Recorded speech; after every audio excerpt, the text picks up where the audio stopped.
Welcome to my channel Niki says. ಆಗೋದೆಲ್ಲ ಒಳ್ಳೇದಕ್ಕೆ ಅಂತಾರಲ್ಲ, ಅದನ್ನ ನಂಬ್ತೀರಾ ನೀವು? ಹಾಗಾದ್ರೆ ಈ ಕಥೆನ ಕೇಳಿ. ಒಬ್ಬ ಗರ್ಭಿಣಿ ಬಾಣಂತನಕ್ಕೆ ಅಂತ ತನ್ನ ತವ್ರ ಮನೆಗೆ ಬರ್ತಾಳೆ. ಸಮಯ ಹತ್ರ ಬರ್ತಿದ್ದ ಹಾಗೆ, ಅಂದ್ರೆ ನೋವುಗಳು ಶುರುವಾಗ್ತಾ ಇರೋ ಟೈಮ್ನಲ್ಲಿ ಗಂಡ ಹೇಳ್ ಕಳಿಸ್ತಾನೆ, ಈ ಸಾರಿನೂ ಹೆಣ್ಮಗು ಆಯ್ತು ಅಂತಂದ್ರೆ ಮನೆಗೆ ಸೇರ್ಸಲ್ಲ ಅಂತ. ನೋವು ಇನ್ನು ಹೆಚ್ಚಾಗಿ ಹೆರಿಗೆ ಆಗತ್ತೆ. ಮತ್ತೆ ಹೆಣ್ಮಗು ಮಗು ಹುಟ್ಟಿದಾದ್ಮೇಲೆ 2 ದಿನ ಆಯ್ತು, 3 ದಿನ ಆಯ್ತು, ಆಕೆನ ನೋಡೋಕೆ ಯಾರೂ ಬರಲಿಲ್ಲ.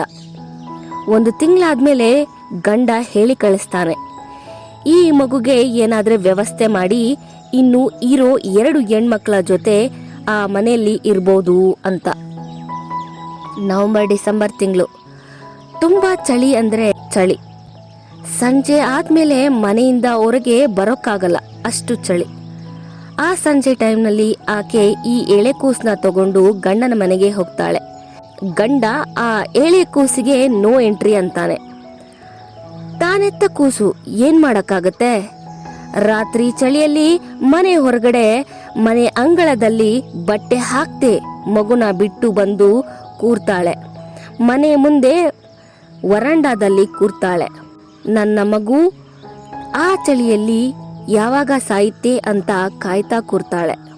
ಆಗ ಪೊಲೀಸ್ಗೆ ಹೇಳ್ಬೋದು ಅಂತ. ರಾತ್ರಿ ಎಲ್ಲ ತುಂಬಾ ಅಂದ್ರೆ ತುಂಬಾ ಚಳಿ. ಇವಳು ಚಳಿಗೆ ಗೂಡ್ಸ್ಕೊಂಡು ಕೂತ್ಕೊಳ್ತಾಳೆ. ಹಾಗೆ ಕಣ್ಮುಚ್ಚಿ ನಿದ್ರೆಗೆ ಜಾರ್ ಬಿಡ್ತಾಳೆ. ಬೆಳಗ್ಗೆ ಆಗತ್ತೆ. ಬೆಳಗ್ಗೆ ಎದ್ದು ಮಗುನ ಹೋಗಿ ನೋಡ್ತಾಳೆ. ಅವಳ ಮಗು ತಲೆಯಿಂದ ಪಾದದವರೆಗೆ ಸಂಪೂರ್ಣವಾಗಿ ನೀಲಿ ಬಣ್ಣ ಆಗಿರುತ್ತೆ.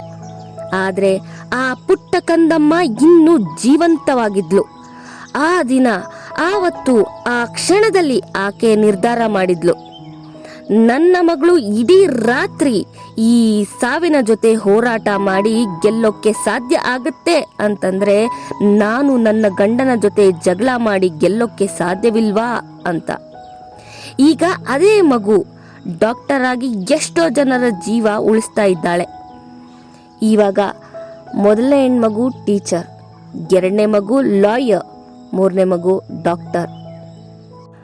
ಆಗೋದೆಲ್ಲ ಒಳ್ಳೇದಕ್ಕೆ ಅಲ್ವಾ? ನೀವು ಒಪ್ಪೋದಾದ್ರೆ ನಿಮ್ಮ ಲೈಫ್ನಲ್ಲಿ ಏನಾದರೂ ಈ ಥರ ಘಟನೆ ನಡೆದಿದ್ರೆ ಕಮೆಂಟ್ ಮಾಡಿ. Thank you for watching this video.